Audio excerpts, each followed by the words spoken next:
Oke, bismillahirrahmanirrahim. Assalamualaikum warahmatullahi wabarakatuh. Ya, hari ini kita akan bahas tentang momentum dan impuls part 1.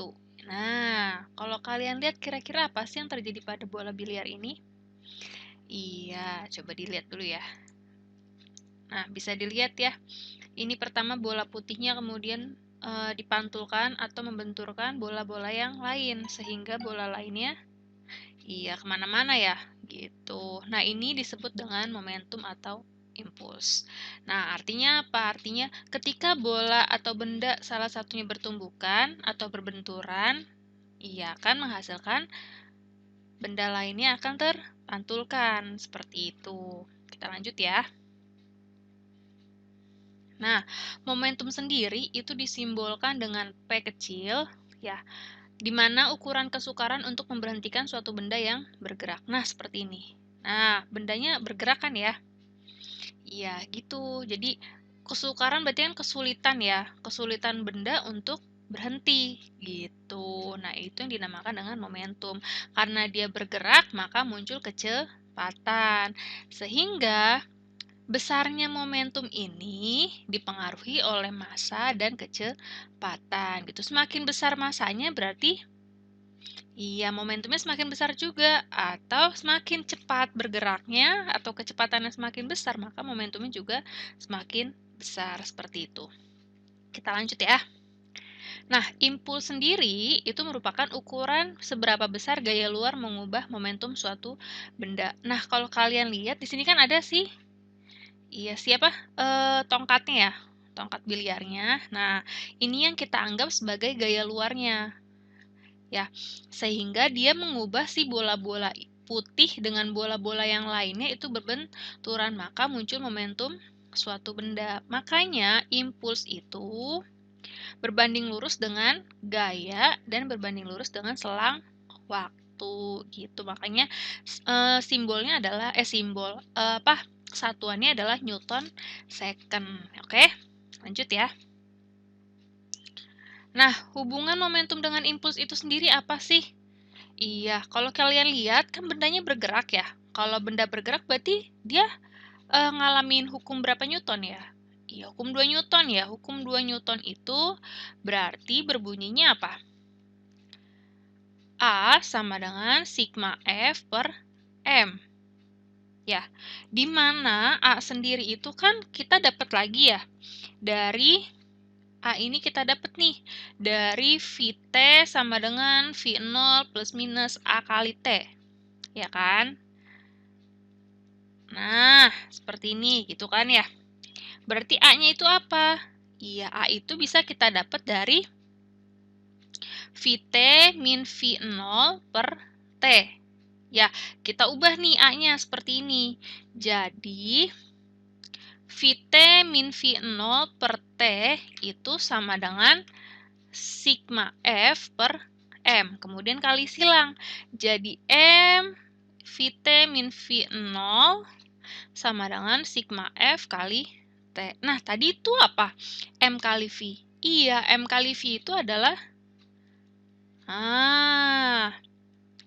apa ya tadi? Impuls, momentum ya. Berarti M kali delta V adalah perubahan momentum. Karena di sini ada delta, maka di sini juga muncul delta. Kemudian kalau di sini sigma F kali T itu adalah I atau impuls. Jadi, impuls itu merupakan perubahan momentum. Seperti itu ya.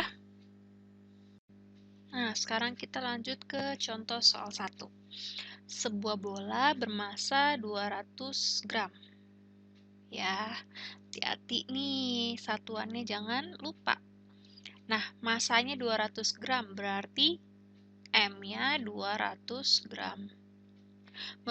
Menumbuk dinding dalam arah tegak lurus dengan kecepatan 40 meter per second. Berarti ini adalah V1-nya. Nah, bola dipantulkan kembali. Hati-hati kalau ada kata kembali ya. Dengan kecepatan 30 meter per second. Nah, perlu kalian ingat di sini kita memperhatikan arah. Ya, namanya juga kecepatan. Kecepatan itu besaran vektor. Kalau vektor punya besar, punya arah. Jadi, Iya, dia harus ada arahnya. Karena dia kembali berarti berlawanan arah dong sama kecepatan pertama, maka di sini nilainya adalah minus. Tentukan perubahan momentum. Ini apa nih? Iya, delta P-nya berapa? Kemudian gaya rata-rata, di sini ada lanjutannya ya. Dalam selang waktu 0,02 second.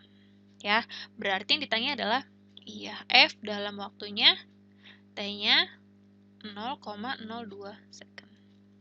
Berapa? Nah, pertama kita cari dulu nih yang A. Perubahan momentumnya. Apa sih rumusnya? Tadi apa? M kali delta V. Jadi kalau di sana ada delta, berarti kita munculin delta di salah satunya. Tergantung yang diketahuinya. Masanya berapa? Iya, kita belum rubah ya. Harusnya ini kita rubah dulu ke kilogram. Mundur nih, 1, 2, 3. Kita taruh koma, taruh 0 di depan. Jadi 0,2 kilogram. Karena gram ke kilogram kan naik berapa? Iya, naik 3 kali. Oke, jadi kita masukin 0,2. Nah, delta V-nya berarti V2 dikurang V1. Ya, jadi 0,2. Iya, min 30 dikurang 40. 0,2 min 70. Karena minus 30 minus lagi 40. Berarti utang 30 ngutang lagi nih 40. Jadi utangnya bertambah dong. Makanya jadi min 70. 0, mundur, 0 hilang. 2 kali 7 adalah iya min 14 kg meter per second. Kemudian F-nya berapa? Iya, F harusnya kita dapat dari impuls ya. F kali delta T.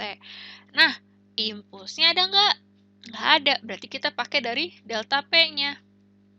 Delta P sama dengan F-nya berapa ya? Oh ya, F yang diketahui ya. Yang diketahui yang ditanya, delta T-nya adalah 0,02. Delta P-nya, iya, min 14. Taruh min 14 sama dengan F kali 0,02. Jadi F sama dengan, ya yang punya rumah sih 14 nih. Per 0,02.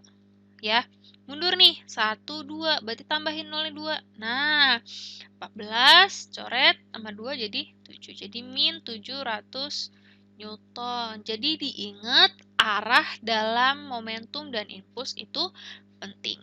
Oke. Lanjut nih, contoh soal 2. Sebuah bola bermasa 200 gram. Ya, masanya berarti 200 gram seperti tadi. Kita rubah dulu ke kilogram. Di 0,2 karena mundur 3 ya. 1, 2, 3.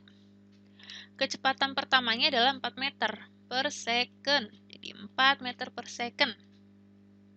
Dan dipantulkan kembali dengan kecepatan 2 meter per second. Berarti V2-nya adalah minus 2 meter per second. Ibaratnya ini ada bola, ya, nabrak ini nih, tung, gitu kan. Berarti kan V1-nya plus. Mundur nih, blank. Nah, jadi V2-nya minus karena berlawanan arah atau di arahnya ke kiri, maka jadi minus. Tentukan besar impuls gaya yang dihasilkan oleh dinding. Berarti itu adalah I-nya yang ditanya. Nah, ada nggak gayanya? Nggak ada selang waktunya nggak?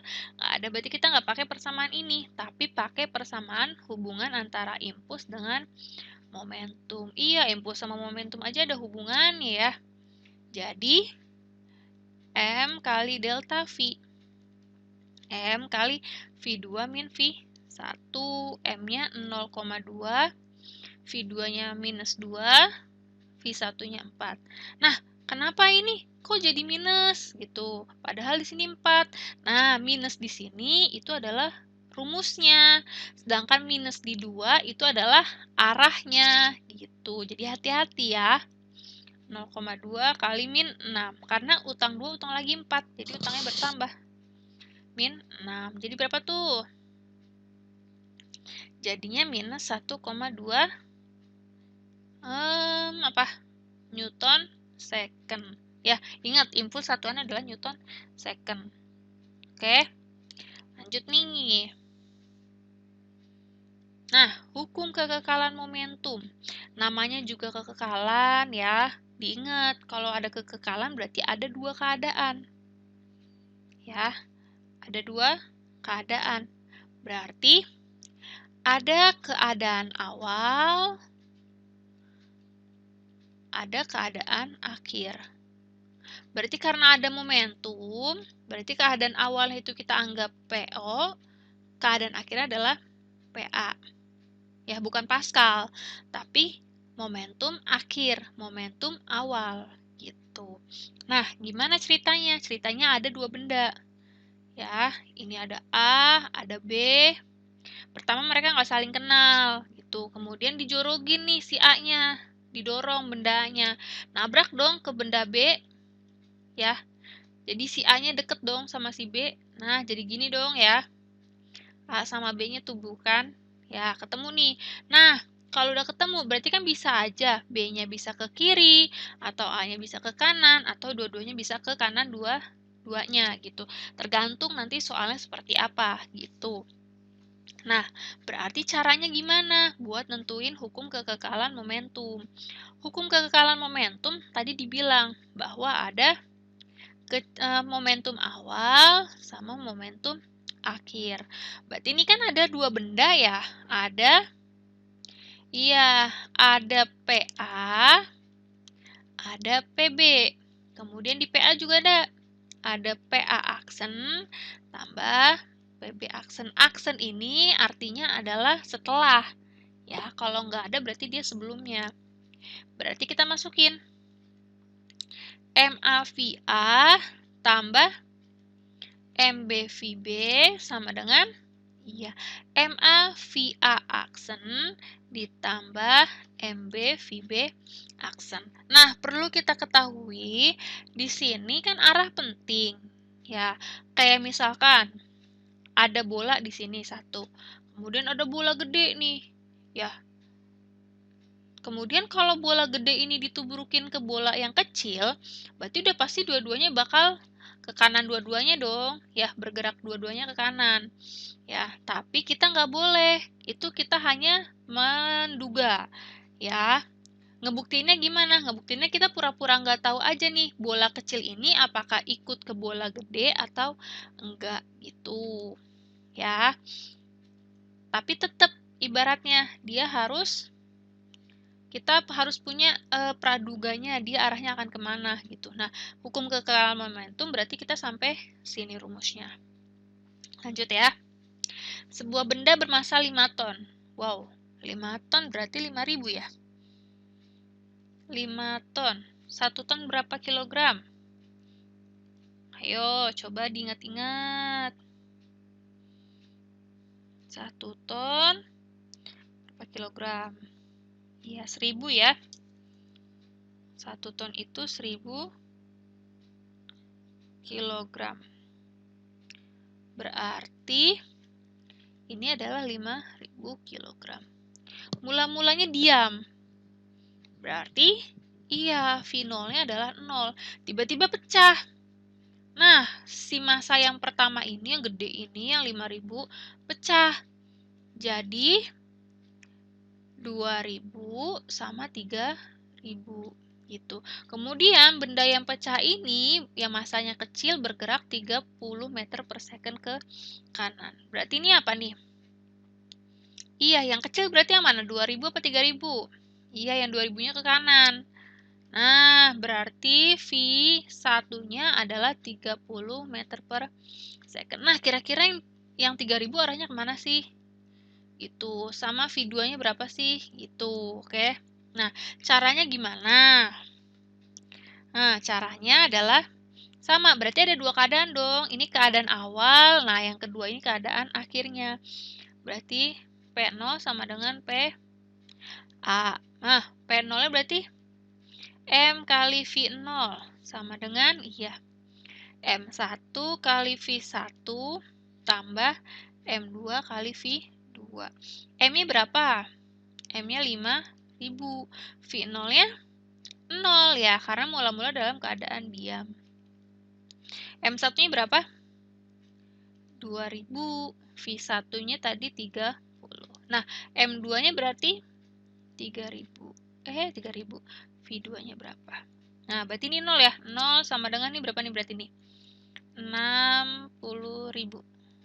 Ya, ditambah 3.000 V2.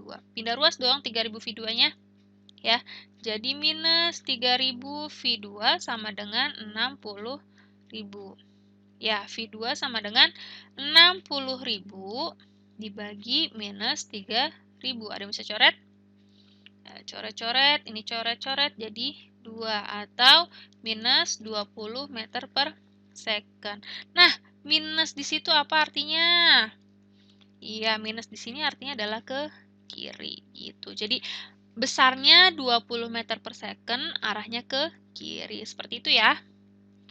Oke.